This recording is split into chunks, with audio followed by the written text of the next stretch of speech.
Thank you again and welcome to Bloomerang Academy. Thank you for joining us today and spending part of your afternoon with us to learn about tasks. As I mentioned earlier, today we'll be learning about or trying to become a Bloomerang task master. What we are going to cover today is we're going to take a look at how to view tasks that are already in your database, if there are any, how to create and assign tasks, how to complete a task and convert it into an interaction. So yes, there is a difference between a task and an interaction, and we'll talk more about that. We'll take a look at task notifications. This is really helpful for you to stay on top of your tasks. We'll also take a look at reports. I'm taking a look at this in two ways. One, how you can run on the reports, or how you can run reports on the tasks that are in your database, but also how you can use scheduled reports to help with your task management. Also, we'll take a look at what to do when you have users who may no longer be active with your organization or with your database, and they have tasks assigned to them. All right, so first we're going to take a look at how to view active tasks, and there's basically two ways to take a look at this. You can see it on the dashboard, or you can see it on the constituents timeline. And then we'll be creating tasks. We'll take a look at first-time donor calls because you can create tasks from there. You can create tasks from the dashboard, from the task list as well, and from the constituents account. Let's jump right in.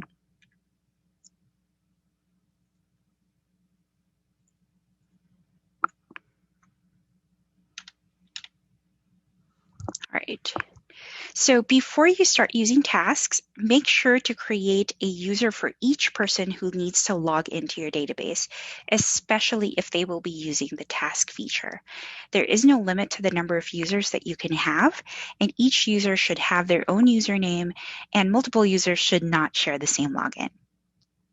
So if you're going to your users,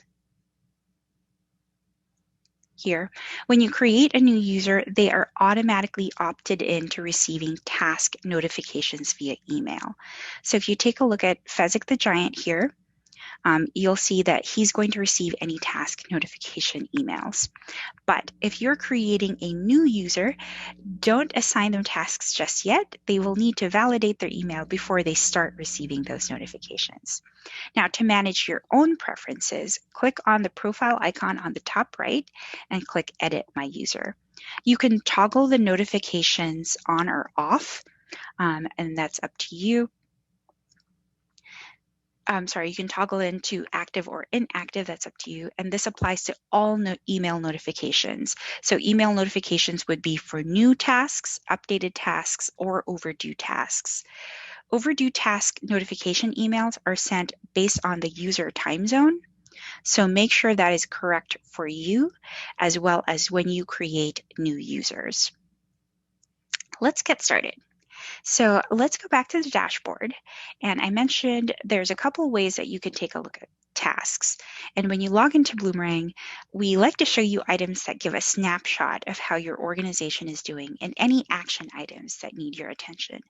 That's why the dashboard includes your donor retention wheel, your first-time donors, your recent transaction activity, campaign progress, alerts, and of course that includes your tasks. From here, I can see my tasks. Let me scroll here.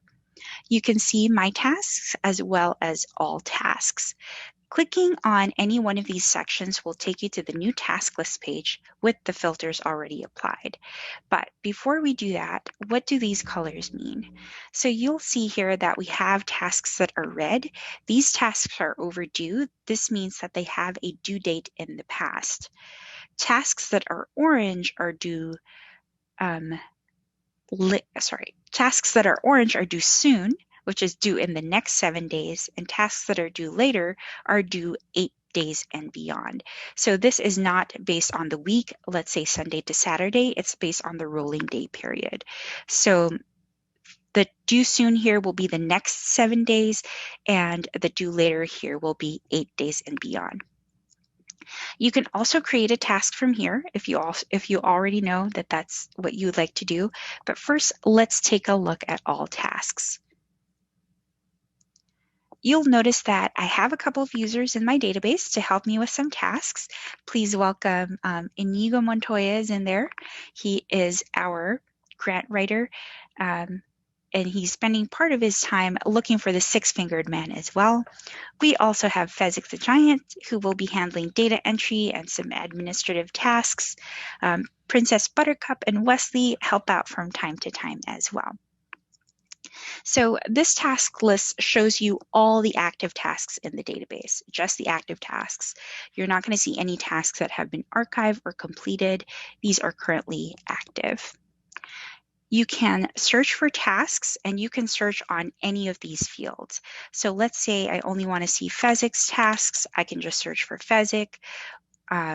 If I want to search by due date, by subject, constituent, channel, purpose, I can use the search for that. I can also apply some filters. Let's say for a quick view, I only want to see my tasks. I can quickly filter that. Or maybe I want to see all tasks that are happening by phone. I can just filter that down to what I need to see. So you can filter by any of these things. From here, a couple of things you can do is you can also export this entire list to Excel directly from the dashboard. And you can create a new task from here as well. I'm going to clear the filters here and talk more about what information this is showing you. So it's showing you the due date, the user that the task is assigned to, the subject, and the constituent if the task is associated with a constituent. You'll see some rows here that don't have a constituent. That means there's not a constituent assigned or associated with that task, and yes, that's okay. So you can have tasks be associated with a constituent. Let's say if you need someone to call a donor, or not if it's something like they need to send the newsletter or they need to run a report. You'll also have the channel as well as the purpose. If there is a constituent associated with the task, the purpose is required. If it's not, you can leave that blank as well. It's also important to note that you can manage your tasks as well as everyone else's tasks. So you can create, update, complete, or delete your tasks, and you can do the same for other users' tasks as well. Let's take a look at a task. So we have a task here to call Charles Xavier. And we can go ahead and open that in a new tab. So this shows you basically the same fields that you had in the column. So your due date, subject, username, purpose, channel. It's also going to show you who created and who last modified the tasks. As you can see, I can change up the details here. And when I click on the task, it automatically takes me to the timeline of the constituent that this task is associated with.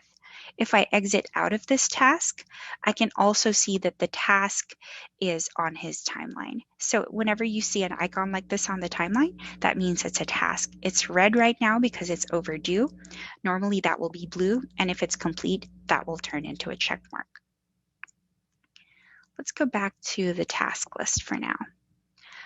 If the task is not associated with the constituent, it's just going to take you to the task. And if you cancel out, it will just take you back. Okay, let's take a look at creating some tasks. So as I mentioned earlier, there's a couple of areas where you can create tasks. I'm going to go back to the dashboard, and first it's a little bit hidden, but on your first time donor calls here, obviously these are calls that you want to make. So if you click into the first time donor, you're going to see that there's a button here to assign a task. So you can assign this specific task to a user.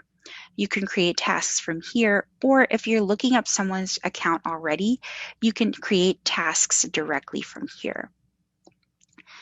There's a couple of differences when you create tasks. This is not canceling out. So let's just take create a task from here.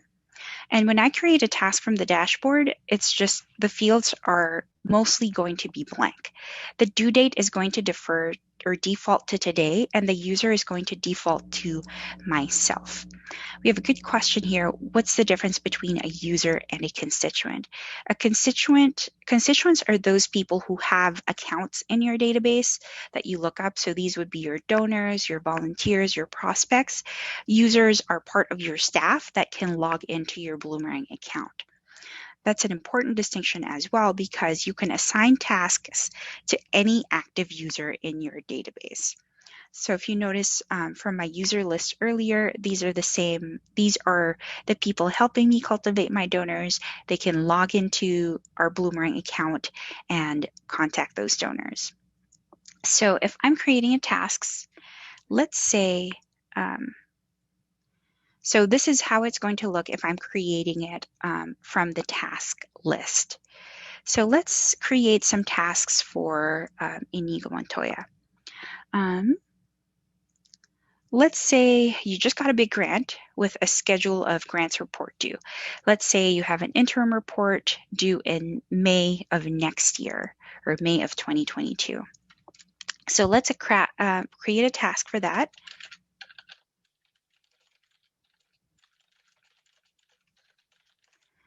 And you can fill in more details there, of course.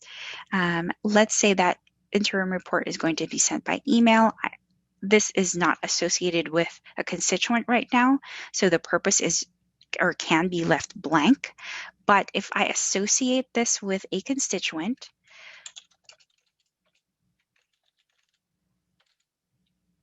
let's say we have a grant from the Will and Belinda Grapes Foundation, the purpose becomes required. I'm going to select other for now. And again, try to add as much notes as you can. And we are going to click Save. So once that task gets created, a couple of things happened. First, the task appears on the list here. Second, Inigo gets an email that a task has been created for him and will include details of the task. And third, because it's associated with a constituent, it's going to create that task on that constituent's account. So if we click on this, you can see that it's on the constituent account. And we have a good tip here as well, especially for something like this where it's a grant.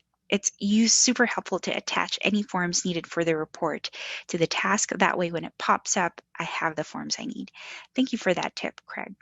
So as I mentioned, yes, you can add any attachments here. You can add a file or link to web, add any additional notes that you have. Any information that you have included in the task is going to be included in the task notification email. So try to add as much detail as you can.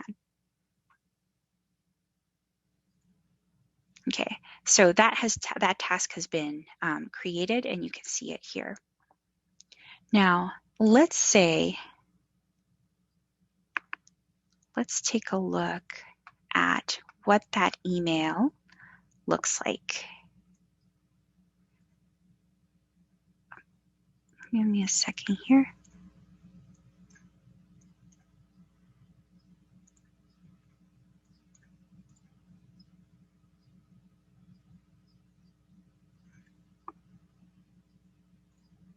Let's go back to my slide. The email hasn't come in yet, but here is a sample of the task notification email.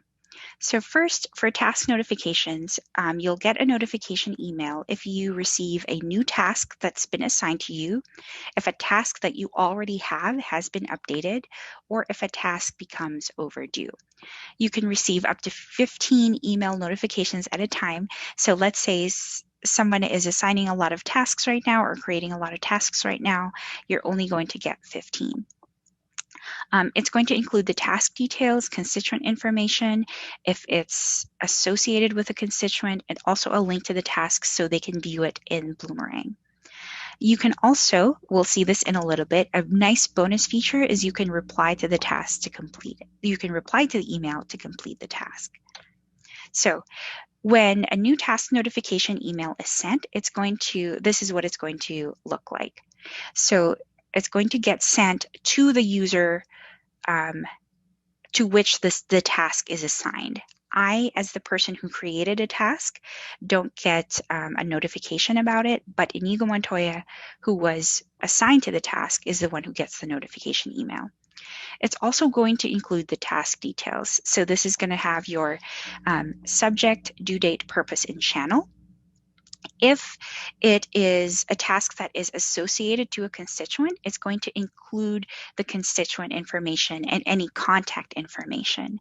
This is especially helpful, for example, if the task has a channel of phone, you want the phone call to be included so they have everything they need, they have all the information they need in order to complete the task. We're going to come back to this later when we talk about completing a task, but also important here, it's going to tell him who created the task for him. So if he needs to contact me about any questions, he knows that I created the task for him and contact me about it. There's also going to be a link in the email to take a look at the task in Bloomerang if he needs to see more information or if he needs to make updates to the task.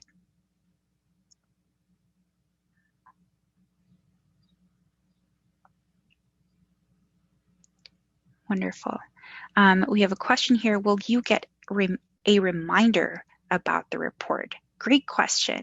The notification emails, I mentioned earlier that you can receive a notification email when a task is new or updated or overdue.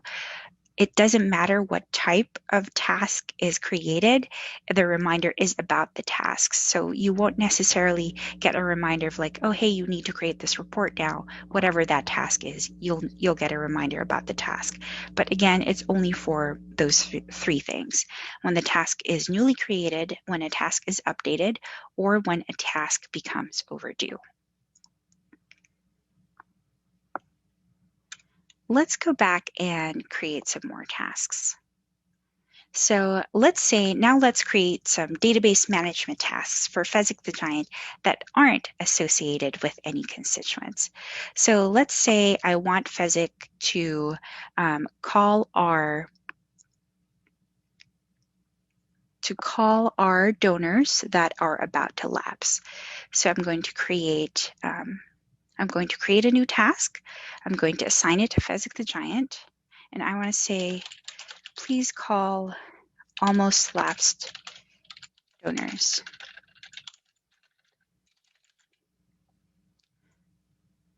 I'll select my purpose. Channel will be phone call.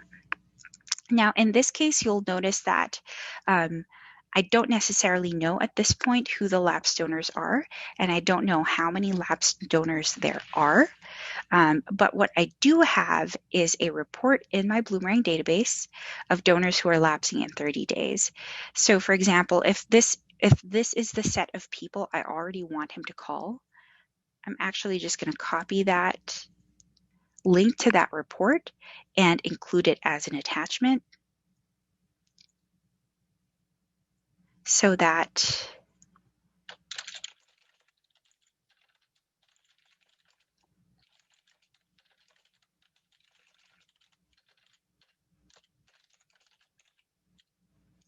when he gets the task, he's going to see that there is that there is already a list of those people, and he can work off of that list.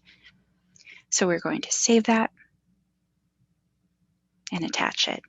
Now, a couple of you perceptive folks have already noticed that there is, so when you create a task, it's a one-to-one correspondence. It's a one-to-one relationship. A task can only be assigned to one user at a time, and it can only be associated with one constituent at a time. So it's perfect for use cases like that where I have that report. These are my lapsing donors, and this list could change, could vary based on what month it is, based on what time of year it is. I don't know necessarily how many people are going to be in that report. I don't necessarily know who is going to be in that report.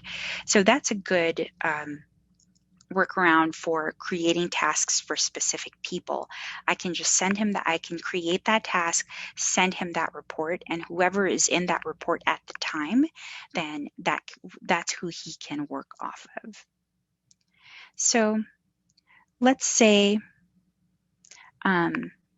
we want to update tasks. Oh, before we do that, there's also another area where you create tasks where I mentioned earlier is from your first-time donor calls list. So when we were creating tasks earlier from scratch, we had to populate most of the information that was going to be included in the task itself. If you're creating a task from your first-time donor calls, you can see that there's a button here already to assign a task. And if I click on that, it will pre-populate a lot of information already.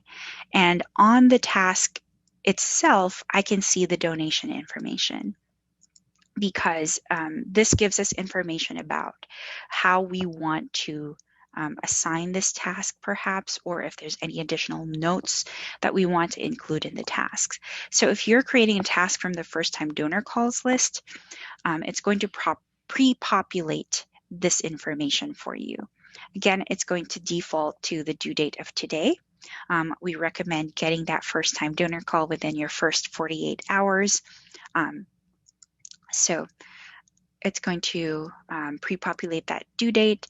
The user is always going to default to you, whoever is creating the task, but you can create or assign that task to anyone else or to any other user in your database. For this one, the subject is going to be pre-populated with first-time donor calls. Donor call, the purpose is impact cultivation, and the channel is phone. I love this because let's assign this to Blossom. When Blossom receives that task notification email, it tells her right away that, hey, this is a first-time donor call. We want this to get done within the first 48 hours or within 48 hours of the call. And to me, it just conveys a little bit more of a sense of urgency about the task as well. So let's say we're going to go ahead and save that task. The nice thing about this as well is it takes Peter Venkman off of your first-time donor calls list, because we know that an action is going to happen. The call may not have already happened yet, but we know that someone is assigned to make that call. And if we go to Peter Venkman's timeline, it's going to include, or it's already going to have the task there. So let's do that now. So let's say we have Peter Venkman. There's a task assigned to Blossom to give him a call. Let's say we want to update this task. I can update any of these details, and as soon as I save that update, it's going to send an email, a notification email to Blossom. Let's say if I change the due date, for example, or I added additional notes. When I save the task, Blossom is going to receive an email notification letting her know that the task has been updated. So it's just going to look like this. It's going to be similar to the new task, but the difference, you'll see the difference in the subject line as well. So for new task, it's going to say new task. For updated, it's going to say updated. And for overdue, it's going to say overdue. So it's going to send those same information to Blossom so she can complete the task. And speaking of complete the task, let's go ahead and do that. So let's say Blossom has already made that phone call and she wants to complete the task. What are some things that she can do to complete the task? You can, or she can always go to her completed task list, and as I mentioned, or the active task list, I should say, and as I mentioned earlier, I can perform these actions for another user. So you might want to talk amongst your colleagues in your organization how you want to handle that. In general, I would refrain from deleting or completing a task from someone else, but for demonstration purposes today, let's pretend I'm Blossom and I'm completing this task. So when I try to complete a task, I have a couple of options here. There's an option to just complete the task. to save it as an interaction, or to archive this task. Archive is typically something you would use if you want to track that the task was not necessarily completed, but you want to be able to track or report on the task having existed in the past. This is different from deleting the task, which is like it never happened, the task was never in your database. So if you archive a task, you'll still be able to report on it. Now, what is the difference between completing a task and saving it as an interaction? First, let's go ahead and click complete. It's going to ask for a completed date. And before you do that, by the way, since you're completing the task, you've already made the call, or Blossom has already called Peter Venkman. Any notes that they had from the call, I would recommend going ahead and adding it to the notes here. And when we save this task as an interaction, you'll see all of those notes carried over as well. For now, first, let's take a look at what happens if you complete a task. So if you complete a task, it's no longer going to appear in the active task list. And then when you go into the constituents account, it's just going to have a check mark. Sorry, let's go back to the timeline. It's just going to have a check mark to indicate that it's been completed. You're not going to see it on the active task list anymore, but you can still run reports on it if you need to. We'll take a look at that. Let's take a look at the task as well. So this is going to say task. There's still an option here to reactivate the task. If I say just kidding, I prematurely clicked that. And I got his voice. I got a busy signal or his voicemail. I haven't actually talked to him yet, so I can reactivate that task if I need to. If you reactivate that task, the checkbox goes away, and this is just your normal task again. Now, typically what you would probably like to do is save this as an interaction. Why would you want to save it as an interaction versus just completing it? You can still report on it in the same way, but remember that when you go to a constituent's summary and you see their engagement level, this engagement level doesn't just factor in their giving, it factors overall engagement with your organization, and it includes things like interactions. So if they're interacting with you, or if you're interacting with them, that gets factored into the engagement level as well. So it's a nice little thing to give them a little bump in their engagement level. So let's say we want to convert or save this as an interaction. We'll just save as an, oh, sorry. Before we do that, I mentioned earlier, add any notes.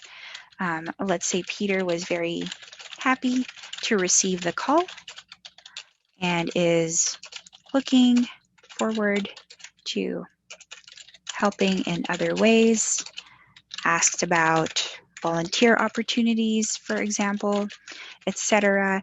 Anything that I may have talked about with Peter on the call, I'm going to go ahead and update that, update any custom fields that are appropriate if that came up during the call.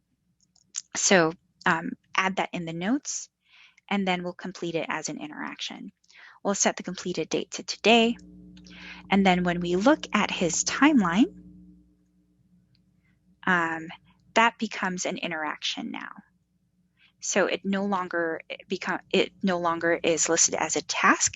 It becomes an interaction. And if you click on it, it actually does still indicate that this interaction was created from a task. And if for whatever reason you needed to see the task details again, you can click on that and take a look at it. Of course, from here, you can no longer activate it since it's an interaction now, but you can still see details of the original task. Wonderful. I also mentioned earlier that you have two avenues to completing a task. When you receive that task notification email, you can also reply to that email to complete the task. So let's go back to the active task list, because I have a couple of tasks in here to call Charles Xavier and to ask Fezzik to create and schedule the report for donors lapsing in 30 days. So again, I can just go in here and mark the task as complete. And you'll see that if the task is not associated with a constituent, I don't have the option to save it as an interaction because there's no constituent and there's no constituent timeline to go into if it's not associated with a constituent. So I can just complete that. Another task that I have was to call Charles Xavier, and let me pull up my email here. I have a couple of task notifications email that I've received. I'm going to zoom in a little bit. So you can see here that I had a task to call Charles Xavier. So I can complete that right from within the database, but I can also, it says here, you can reply to this email to mark this task as completed in Bloomerang. Any text that you add in the reply will be captured on the completed task. So before we do that, let's take a look at Charles Xavier's account. So this is the task that we were looking at. It's overdue because the due date was yesterday. So I mentioned earlier, you'll also get a task notification email if the task is overdue. And that email gets sent based on your time zone. So this task was due yesterday.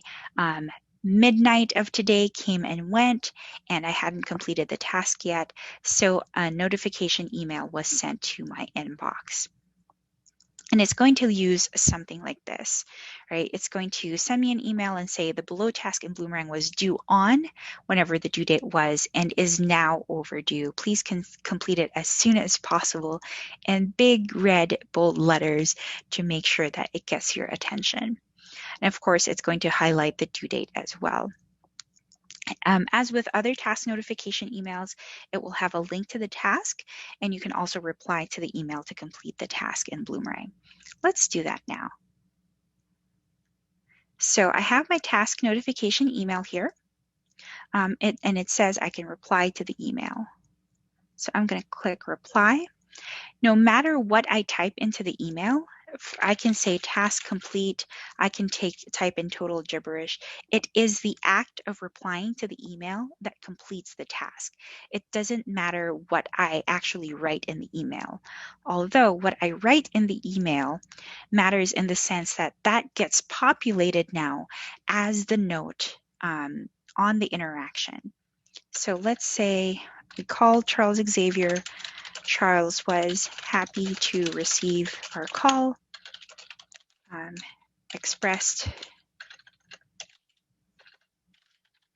interest in becoming a recurring donor, for example, or whatever else. Anything that Charles and I talked about, I can add in this email. And again, once I click send, it doesn't matter what I type into the reply, it is the act of sending the reply that completes the task. So we'll go ahead and click send. And then we'll go into Bloomerang and see how that looks. So we'll go to his timeline and refresh.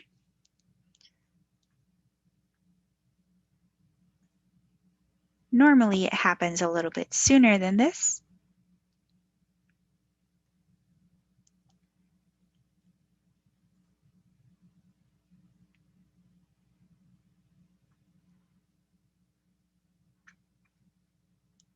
Okay, let's take a look at, while that is refreshing, let's take a look at a previous task that was completed here. So it's going to, and you can see here, this was created from a previous task as well. And you can see here that anything that you type into the reply will get populated into the notes of the interaction.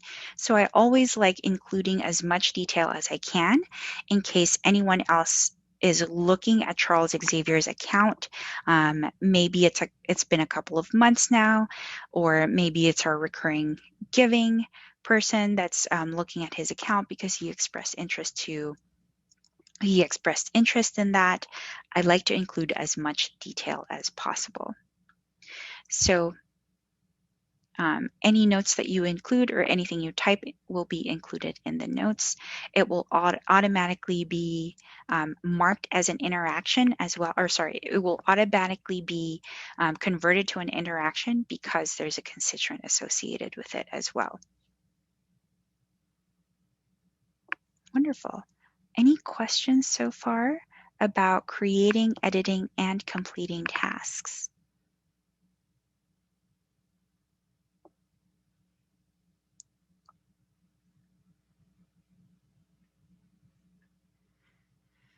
We have a question here. Can you talk about using this to assign tasks to solicitors, board members, or board members instead of staff?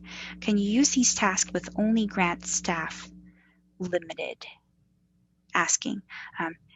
Kristen, if you can clarify that last bit, please. But let's talk about assigning these tasks to solicitors or board members instead of staff. So first, with limited access, good question. So first of all, in order to be able to assign a task to someone, they have to have a Bloomerang user account. So if I go to my user list here, these are the only people I can assign a task to. Now, if they have a Bloomerang user account, that means that they can log into your Bloomerang database. So that is something to consider if you want to use Bloomerang's task feature to assign tasks to those people. Are you willing to give them access to your Bloomerang account? Now, for something like solicitors, if these are part of your staff, they probably will have access to your Bloomerang database. You can also give them standard permissions so they can't add or edit transactions and or can't accidentally delete transactions, for example, so you can give them limited access that way. For board members, we actually see tasks used with board members a lot. So these are people who may not necessarily log into Bloomerang a lot, but can benefit from using the task features, especially because of that task notification. The task notification, and if they're using our Bloomerang iOS mobile app. So for example, let's say we have a board member, they don't necessarily log into Bloomerang, but they need access to that information. Maybe I send them reports out of Bloomerang, maybe I want to assign them tasks.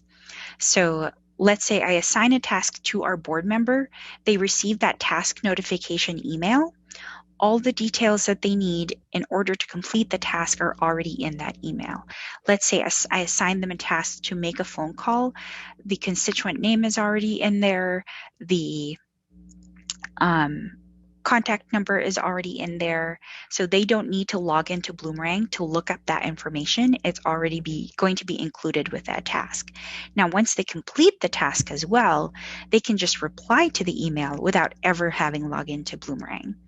So that's a great use case for people who may not need to log into Bloomerang in order to do the task, but just keep in mind that with that Bloomerang user account, they can log into your database.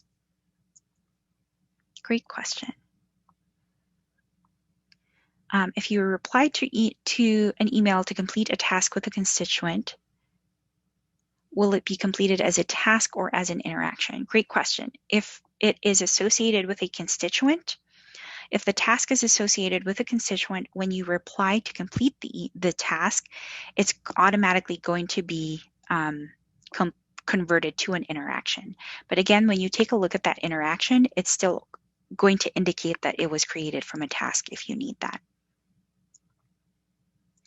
Great questions. Thank you. What does the blue circle with the square mean? I think you're talking about maybe the task icon. We've already completed that. Let's look at Tony Stark. Let's take a look at one of the active tasks here.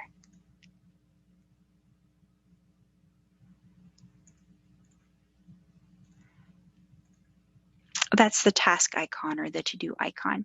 So if you complete it without turning it into an interaction, you're just going to have a check mark there. Great question as well in terms of like the icons you see on the timeline. Anytime you see a gift icon, that's a transaction. Anytime it's a speech bubble, that's an interaction.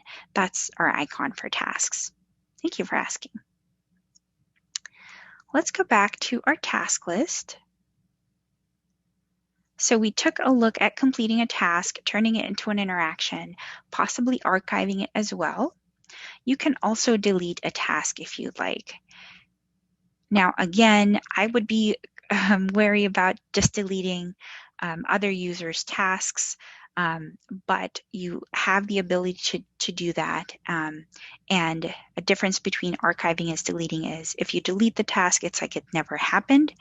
So you're going to lose reporting capabilities on that task. All right, let's take a look at, I still want to take a look at reports, but before we do that, I wanted to show you as well as a bonus, if you are using our iOS app and you have push notifications enabled in the app, you can also get push notifications on your phone. So the first time that you log into your Bloomerang iOS app, it's going to prompt you if you would like to enable notifications. You can say yes or no. If you change your mind later on, you can always enable or disable it by going to your settings, click Bloomerang, click notifications, and click the toggle to allow notifications. So you'll get notifications like this when you have tasks due. So in this example, you'll see here, I have 3 tasks due today and 1 overdue task. You'll get those notifications, and you can personalize or customize your settings for that as well. So right now we only have our iOS app. We are actively working on our Android app, so keep an eye out for that when that goes live or when that gets released. We had a great question here as well before we move on. Are only admin level users able to change other users' tasks, or can any user? Any user can change, any user can create, update, or complete tasks for anyone else. So think about, that's a conversation you want to have within your organization of who should be doing what, but they will have the ability to do that in Bloomerang. A big thing I wanted to talk about today as well is reporting on tasks. And I kind of see this as 2 things. You can, there are tasks that maybe you want to run reports for tasks that have already been completed in your database. Maybe you also want to get additional reminders about your tasks, for example. So this isn't necessarily related to the task feature itself or how the task works, but you can use scheduled reports to kind of function the same way as tasks. For example, we had a question earlier, what if I wanted to create a task for someone to send a newsletter or for someone to run this report? I want to kind of expand your thinking, and while that is a task, think of other ways that you can Bloomerang instead of just creating the actual tasks. Because instead of, for example, I had a task here earlier to ask Fezzik to, for example, send out thank you letters or run a specific report. I can just go to the report itself. For example, if I wanted to take a look at my almost lapsed donor report, I can attach this to a task, but I can also schedule this to go out on a regular basis. So for example, if I want Fezzik to be reaching out to these donors on a regular basis, I can schedule the report. I can also see who this report is going to. I did that a little bit quickly, so let's do that again. So if there's already a schedule on the report, you can view or edit the schedule by clicking Edit Report Schedule. If it doesn't have a schedule yet, you can schedule the report. But for example, instead of creating like a monthly task for Fezzik to run this report and call those donors, for example, I can just send this report to him. So for example, I can say, let's send this to Fezzik. you have when you're scheduling a report, you can select the frequency. It can be daily, weekly, monthly, or once. So in this case, for example, if I want him to make these calls monthly as to who is going to lapse this month or who is going to lapse next month, maybe I want to do that in the beginning of the month. I can send it at a certain time. So let's say we want to send that out bright and early. I can require a Bloomerang login to view this report or not.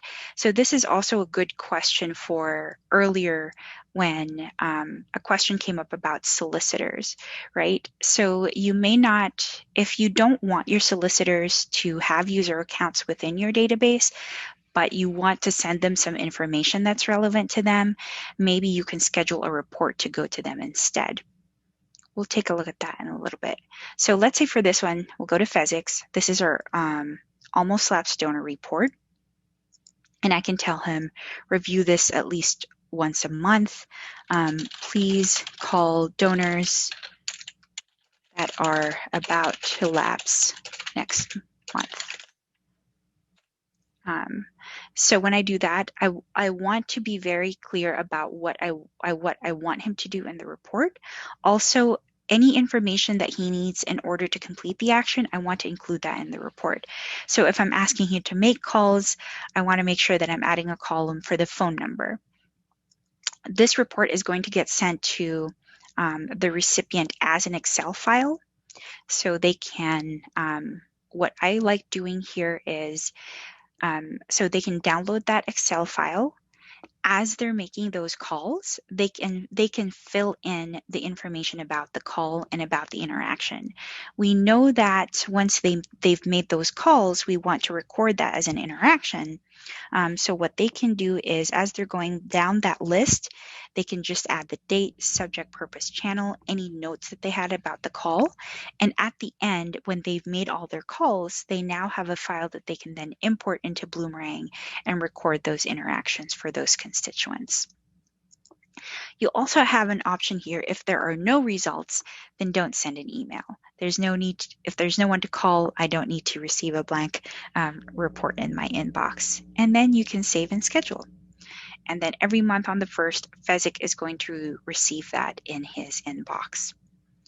So using the sample that we had earlier, if you have solicitor, for example, you could even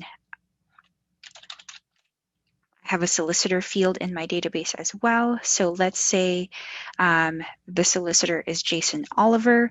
So this is just going to pull up everyone who is assigned to Jason Oliver. So I can schedule that report.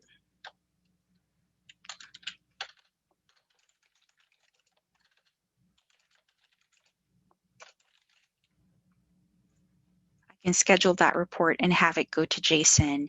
If I want him to be making those calls monthly or weekly, whatever his cadence is, you can schedule it. So let's say every Monday at 12 a.m. And he doesn't have a user account in my database, but he doesn't have to. Oops.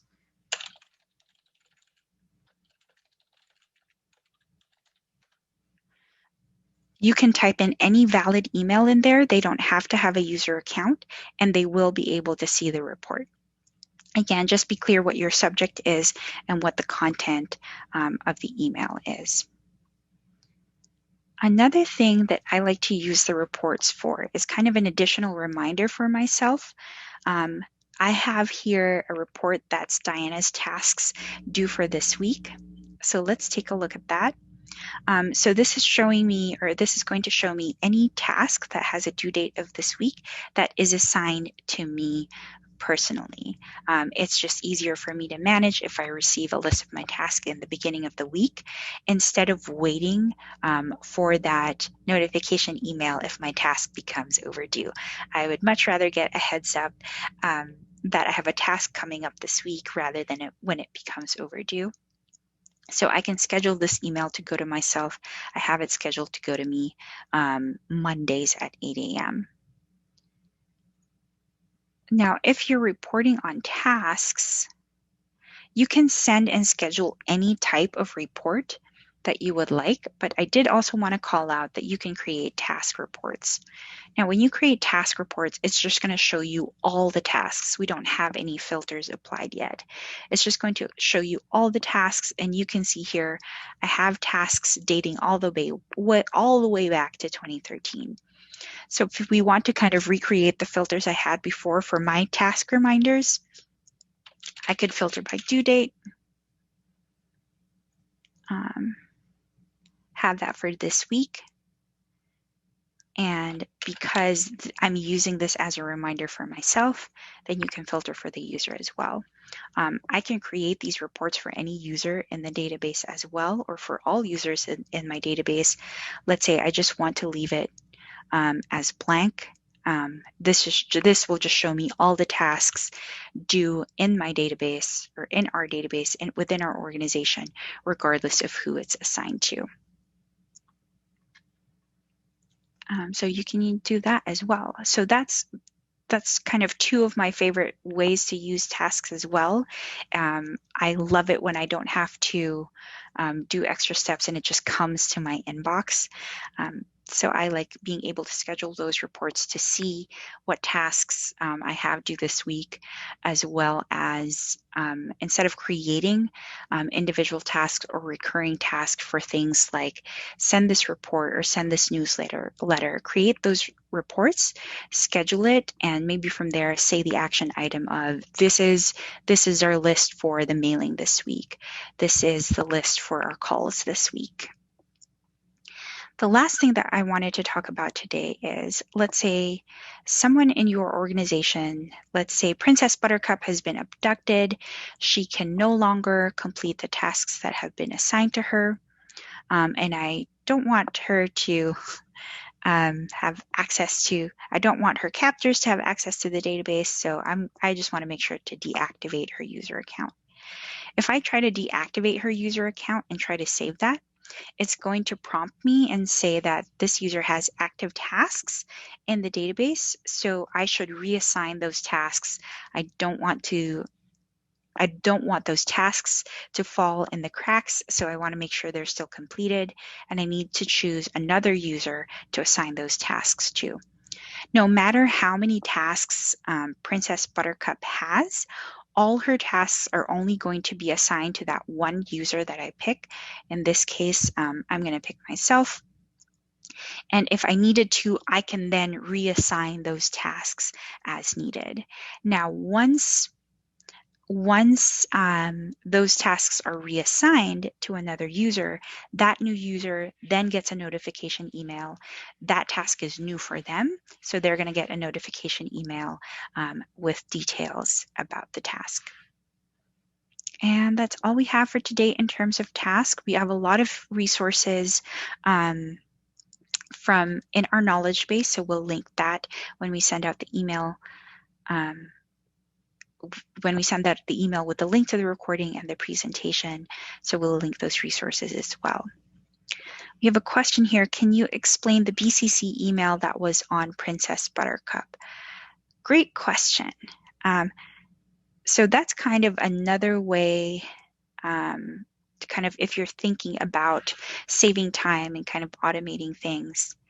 So BCC to Bloomerang is a feature that we have that if you, let's go to a constituent.